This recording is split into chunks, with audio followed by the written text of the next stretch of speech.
ईश्वर सरकार करेगी जया किशोरी से शादी, धीरेन्द्र कृष्ण शास्त्री ने खुद बताई क्या है सच्चाई। यहाँ दोस्तों आप जानिए, लगातार विवादों के नाम गिरने के बाद बागेश्वर वाले बाबा काफ़ी प्रसिद्ध हो गए हैं। अब लोग उनके बारे में जानने को लेकर दिलचस्पी भी बढ़ गई है। इसी दिलचस्पी में एक है उनकी शादी। आज ज़्यादातर लोगों का सवाल है कि क्या धीरेन्द्र शास्त्री शादी करेंगे, अगर करेंगे तो किससे करेंगे। ये एक इंटरव्यू के दौरान पत्रकार ने उनसे पूछा कि क्या वो शादी करेंगे। इसका जवाब देते हुए धीरेन्द्र शास्त्री ने कहा, हाँ बिल्कुल करेंगे, हमें गुरुजी की अनुमति मिली हुई है। इस दौरान उन्होंने कारण भी बताया कि वो शादी क्या करेंगे। पत्रकार ने फिर सवाल पूछा कि क्या उनकी शादी जया किशोरी से होगी। इसी जवाब देते हुए इसी शास्त्री ने कहा कि किसी के साथ ना जोड़ो। बताया क्यों करेंगे शादी को लेकर सवाल पूछे जाने पर शास्त्री जी ने शादी करने का कारण भी बताया। उन्होंने कहा कि उनको टारगेट किया जा रहा है। उन्होंने कहा कि वो साधु हैं और एक साधु को टारगेट करने के दो ही तरीके होते हैं, पहला रुपया और दूसरी स्त्री।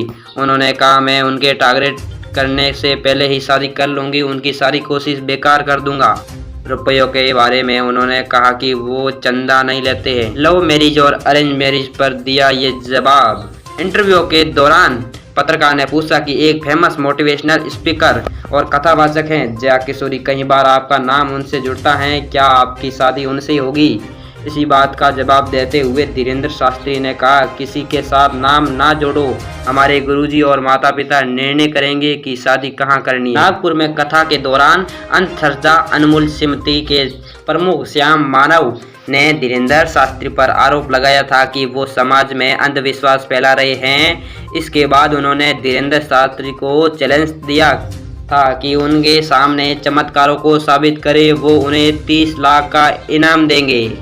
इसके बाद धीरेन्द्र कृष्ण शास्त्री पर नागपुर से कथा बीच में छोड़कर भाग आने का आरोप लगाया था। इन विवादों पर जवाब देते हुए धीरेन्द्र शास्त्री ने कहा था कि कथा 2 दिन पहले पूरी हो गई थी, इसलिए चला आया था। रायपुर में चल रही कथा के दौरान ये विवाद और बढ़ गया। बाबा ने पत्रकार को चाचा नाम बताते हुए कहा कि जिसके चाचा का नाम ये है वो स्टेज पर आ जाए। जिसके बाद पत्रकार स्टेज पर आ गया और कहा कि उसने बाबा से कभी नहीं बताया कि उसके चाचा का नाम क्या है। उसके बाद वीडियो सोशल मीडिया पर आ गया। सोशल मीडिया पर लोगों ने पत्रकार के फेसबुक पोस्ट का स्क्रीनशॉट शेयर करने लगे और लोगों ने कहा कि सारी जानकारियां जो बाबा पत्रकार के बारे में बता रहे हैं वो उसके फेसबुक पेज पर उपलब्ध है।